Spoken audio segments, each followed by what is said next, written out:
Saudações a todos, espero que Deus abençoe vocês, no nome do Senhor Jesus Cristo. Saúde mental e espiritual, fé em Deus e compreensão entre irmãos.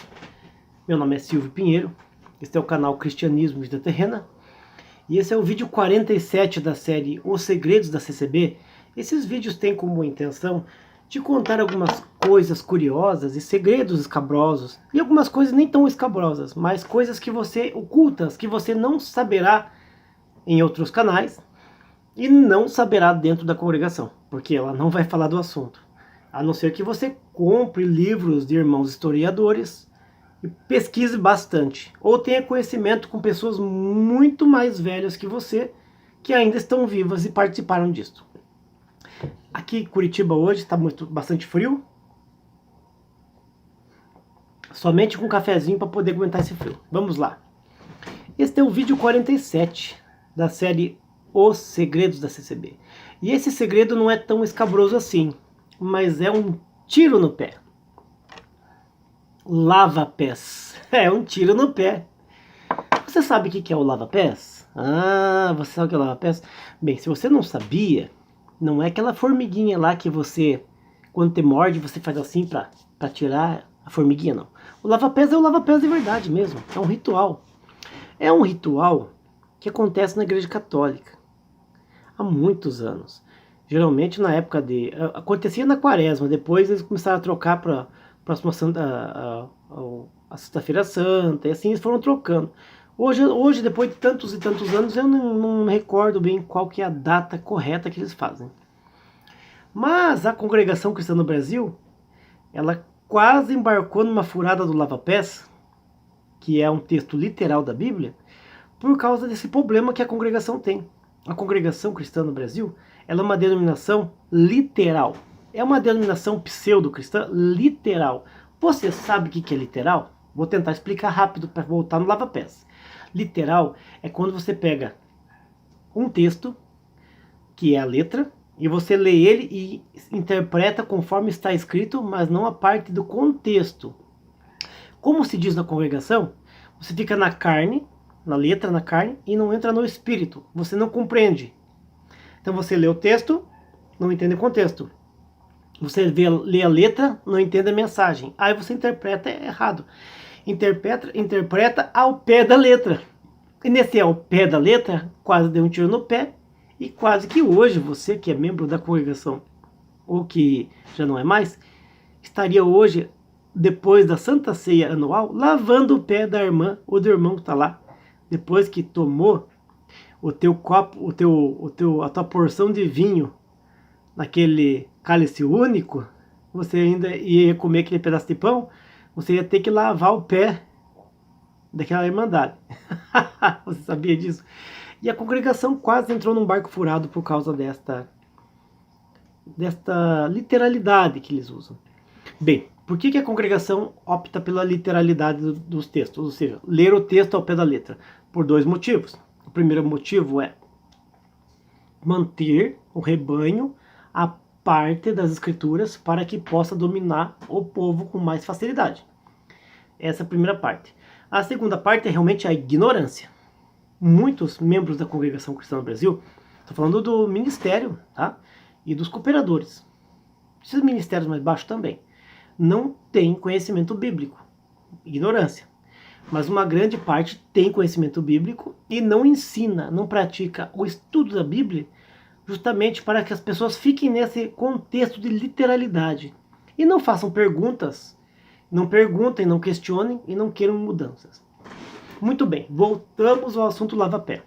Por que a Congregação Cristã no Brasil entrou numa furada por causa desse lava-pés? Porque já existia no movimento católico esse tipo de comportamento. De você fazer um lava-pés, representando a passagem que Cristo lavou o pé aos discípulos e apóstolos, né? E no qual Cristo fala, se você não deixar fazer isso aí, você não vai ter parte comigo. E se você não fizer isso, não deixar que eu lave teus pés, você não tem parte comigo. Mas eles interpretam literalmente. Se bem que hoje os católicos não interpretam literalmente.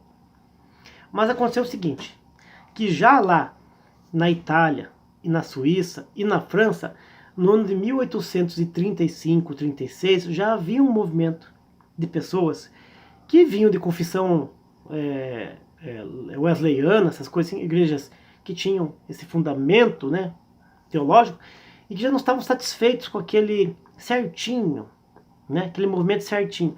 Então começou a aparecer pessoas que queriam ter experiências sobrenaturais com Deus, quanto a falar novas línguas, curar, expulsar demônios, curar pessoas, expulsar demônios. Quase falei curar demônios. Curar pessoas, expulsar demônios. Queriam ter experiências espirituais, fugir daquele padrão. Então essas pessoas, nesses países, entraram naquele movimento de querer voltar à igreja primitiva. E isso foi gerando outros movimentos, todos independentes, e aquilo foi acontecendo no mundo inteiro. No Brasil demorou um pouco para chegar, que é a chamada a obra da restauração. O que é a obra da restauração no Brasil? É uma denominação que se diz não ser uma igreja, mas é uma igreja, é um simples fato, né? É uma denominação altamente literal. É uma igreja em que as mulheres usam véu, os irmãos se saudam com a paz do Senhor, se saúdam com o ósculo santo. A paz do Senhor, irmão. Igual na congregação, a paz do Senhor, a paz de Deus dá um ósculo. Na obra da restauração, a paz do Senhor dá um ósculo. E essa obra foi crescendo no mundo, né? Só que não é uma obra unida, né? Existe um sistema aí que acontece no mundo inteiro. Quando algumas pessoas têm a mesma ideia em locais distintos, em épocas parecidas, né? Fenômenos de coincidência, né? Que automaticamente acontecem. Quando você pega um texto e você quer seguir justamente o texto ao pé da letra, para não fugir dos ensinamentos de Jesus, você acaba caindo na literalidade. E foi o que aconteceu. E as igrejas batistas que tinha no Brasil, principalmente a de Bom Sucesso, no Rio de Janeiro, no Carmelo, essas igrejas aí, que tinham um trabalho excelente, elas começaram a trazer pessoas com esses pensamentos, né? E ali surgiu em 1961 a obra da restauração no Brasil, né? Que foi o pastor, eu até marquei no papel aqui, deixa eu ver se eu acho o nome do pastor, é o Magno Guanais Simões. Eu ia falar Márcio Guanais, é Magno Guanais Simões. E esse Magno Guanais Simões, ele mais um monte de irmãos, fundaram a obra da restauração, que é uma igreja literal. O que tem isso a ver com a congregação e com o lava-pés? Essa denominação, ela lava os pés dos seus membros, as pessoas lavam o pé da outra, depois da ceia. Algumas igrejas sabatistas e adventistas do Brasil também fazem isso antes da ceia e outras fazem depois da ceia. E também tem a Assembleia de Deus Lava-Pés, que é uma dissidência da Assembleia de Deus que faz o lava-pés também. Só que essa obra da restauração, qual que foi o problema? O problema dela é que ela começou a ganhar adeptos no Brasil, de 60, e quando chegou em 1969, ela tomou um grande espaço no meio das pessoas que não tinham muito conhecimento bíblico. E inclusive, que foi que ela começou a englobar? Os irmãos da congregação cristã. Porque como o pessoal da congregação não tem o costume de ler a Bíblia, então o pessoal da obra da restauração chegava e explicava, ó, não, nós temos que ler o que está aqui, ó, porque é o que está aqui que vale a pena, o que está aqui que manda, né? Se estiver aqui, eu obedeço, se não estiver aqui, eu não obedeço. E os irmãos da obra da restauração chegavam e diziam, ó, lia lá o capítulo 13 de São João, o versículo, eles liam, era o versículo 14, diz assim, ó, e Jesus disse, ora, se eu, o Senhor e Mestre, vos lavei os pés, vós também deveis lavar os pés uns dos outros. E um versículo para trás aqui ele diz que se não deixar ele fazer isso aí, ele, né, Jesus fizer isso aí, se não deixar ele fazer, não tem parte com ele. Então isso convencia as pessoas da congregação que era certo, aquela igreja era mais bíblica que a própria congregação. Porque veja, essa igreja da obra da restauração se saudava com ósculo já, que era uma coisa que a congregação mantinha. E usava o véu, que é uma coisa que na congregação tinha e se usava. Então só faltava ter alguma coisa diferencial para ganhar os membros da congregação.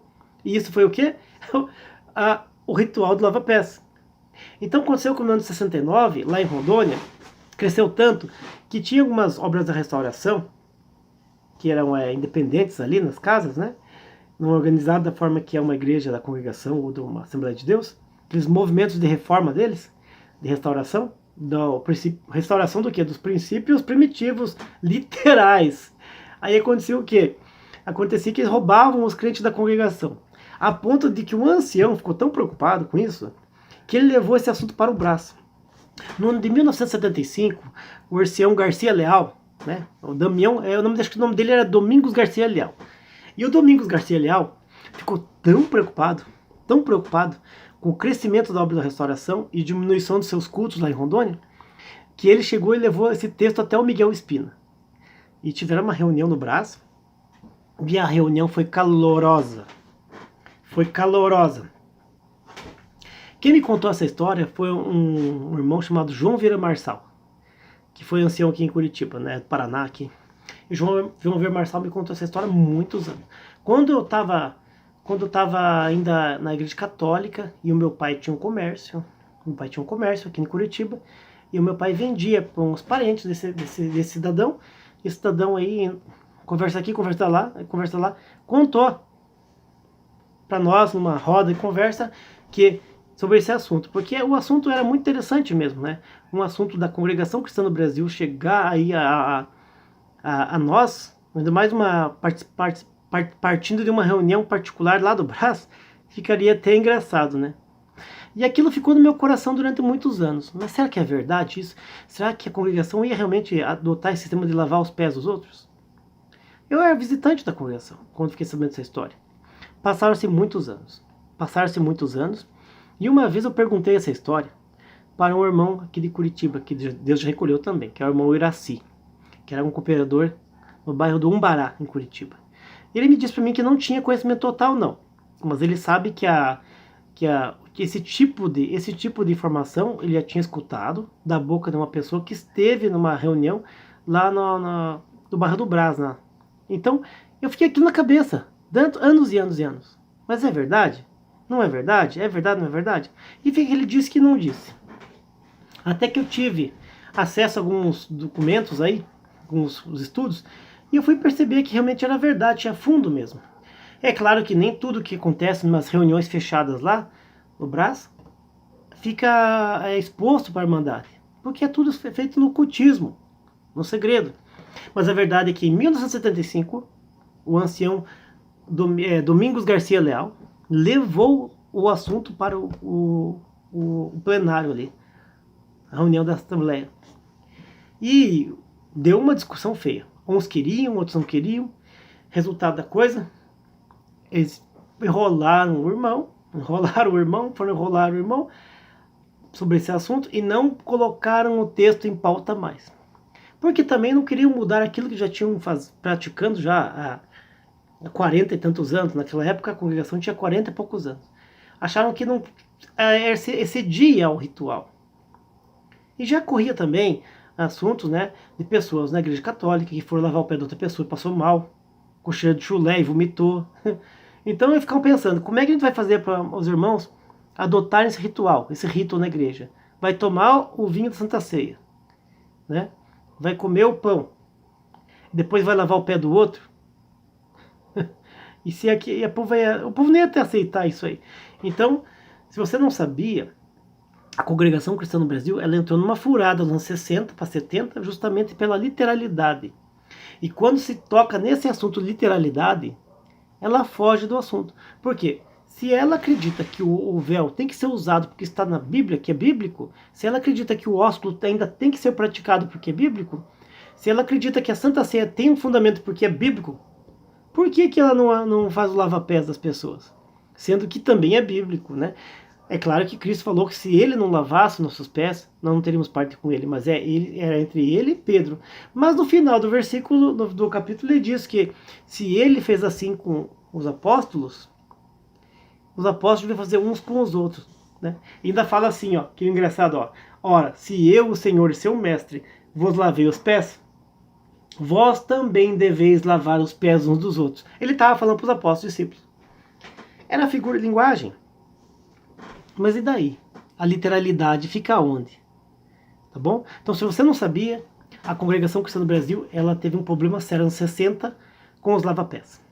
E surgiram muitas ramificações do lava-pés, além da obra da restauração, dos remanescentes, da congregação lava-pés, congregação cristã lava-pés, movimento das igrejas lava-pés, Assembleia de Deus lava-pés, surgiram muitas outras aí. Algumas já nem existem mais, mas existem muitas. Por causa do que? Literalidade.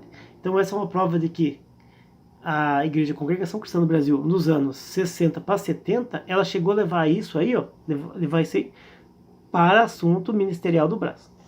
É um textinho chato? Não é um segredo escabroso? Não é. Mas é que uma prova concreta de que a literalidade, sem um estudo bíblico, ela vai levar o povo a acreditar em coisas que não têm fundamento cristão. Porque se as passagens espirituais elas têm um significado, é espiritual e não é físico. Não é físico. E essa literalidade, essa forma de se interpretar a Bíblia ao pé da letra, quase custou um tiro no pé da congregação. Visto que se ela tivesse adotado o ritual do lava-pés, eu acredito que muita gente não permaneceria na CCB, tá bom? Então nos vemos no próximo vídeo, o Segredo CCB, se assim Deus permitir, com algum assunto curioso ou escabroso. Esse foi mais curioso do que escabroso. Deus abençoe a todos, no nome do Senhor Jesus.